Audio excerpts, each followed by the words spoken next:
when my son started school, there was just something inside of me that felt wrong. And it started that niggle of a question of, oh, is this the right way to educate? And actually started the question really about what is education and what is learning. So when we think about education and learning, there is this kind of like automatic thought about school, and school is not necessarily learning, school is school. There's so much education that the curriculum of life offers us. Schooling is very different and is not rooted in education or learning. Here in the United States anyway, that over 19 million families want an alternative to traditional, or what I call conventional schooling, but they just don't know where to start.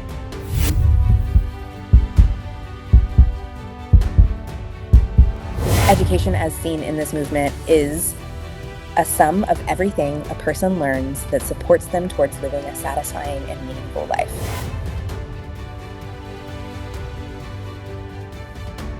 What is our aim for our children? We want them to grow, to be well-rounded, to be thoughtful, to be capable, to be caring people who actually bring the skills and the gifts that they have to the world around us. We want them to become the best version of themselves.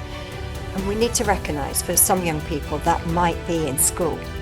But for those where school doesn't work, or those who want to explore imagining a different way to do education, then home education is one pathway, and it's a rich one to discover, and it's an easily individualised one for our young people to go on. And that's one of the many joys of home education. But there is a significant minority of children at the moment in this country who are struggling to attend school at all. And we think Flexischooling provides an innovative solution for some of those children. Like many families around the world, I'm sure including many watching this recording, are frustrated with traditional schools and are looking for alternatives. We know that in the US, 2/3 or 75% of learners are reporting negative emotions like hate towards school. The thing that really excites me about online schooling and online education as a whole is how it's accelerating access to quality education. And this is especially powerful in the context of, the work that we're doing and some others in this space, where we're taking models of education that used to be accessible only to some and opening them up to the world. Worlschooling is the intentional act of viewing the world as one's classroom. In its simplest form, it's the act of intentionally learning from the world. It combines multi-age and experiential learning with travel and/or cultural experiences to facilitate learning and discovery. At Forest School, every child has the opportunity for success. There are no tests, no levels, no pressure to perform. Children aren't compared to one another, they're supported as individuals. Forest School is more than outdoor play. It's a journey of self-discovery, connection and growth. It is not adults' responsibility to kind of like dump education into a child's brain or into their experience, but that they are, sovereign whole people who have the responsibility of their own learning and their own growth. And children deserve to be free. They deserve to play. Self-directed education is not just an alternative to schooling. It's actually an active push against coercive, hierarchical relationships between adults and children. Young people decide what, when, with whom, and how to learn, entirely based on their own interests. There is no predefined curriculum, no mandatory classes, and definitely no standardized tests. We believe in community, mutual aid, and taking care of one another. Democratic education or democratic schools is a worldwide movement of a pedagogical concept that has been around for more than 100 years at some stages, but most of the schools are maybe 2 or 3 decades old, and it's really all over the world. So it's a very diverse spectrum of schools, and this makes it really hard to define. But we agree usually on 2 main principles or pillars.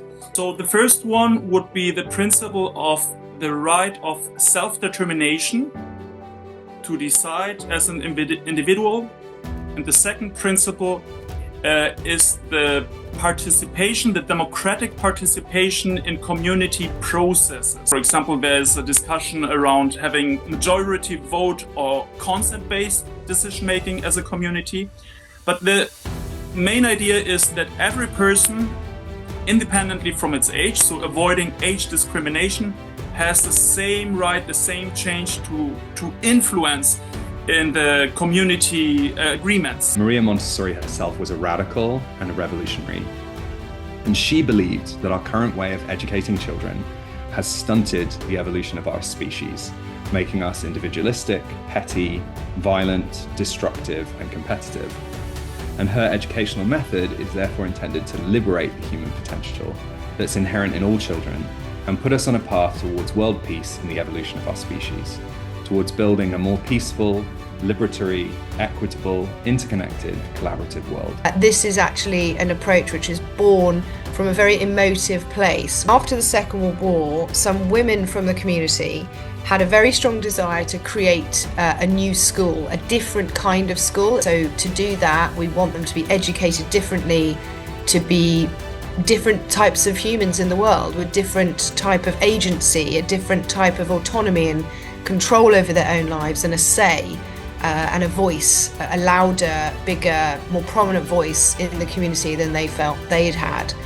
And so they wanted these schools to be places that really nurtured children and enabled them to develop key skills in critical thinking, collaboration, creativity. And the idea behind that really is that they wanted to develop a place where children could grow up to be thinkers and learners rather than just recipients of knowledge in a sort of a traditional sense, an old-fashioned sense of school. Like, why are schools so authoritarian? Like, why are they so coercive and controlling? Why is there a lot of parenting culture where it's basically dominating the kids? Like, why is this all as it is?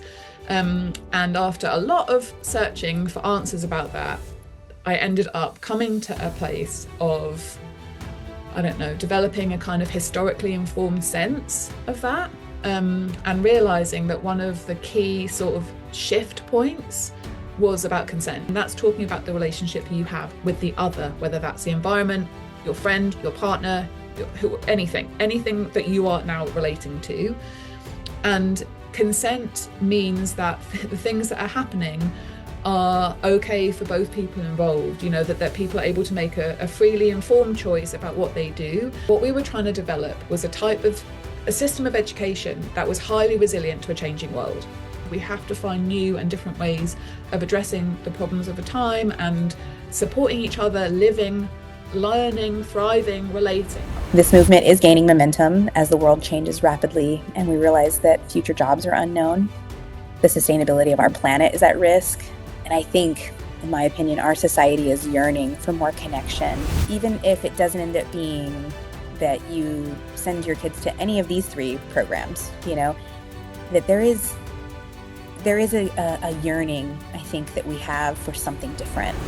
I think that folks should be reaching for this information through organizations, through courses like this, and just changing their mind about what schooling is doing.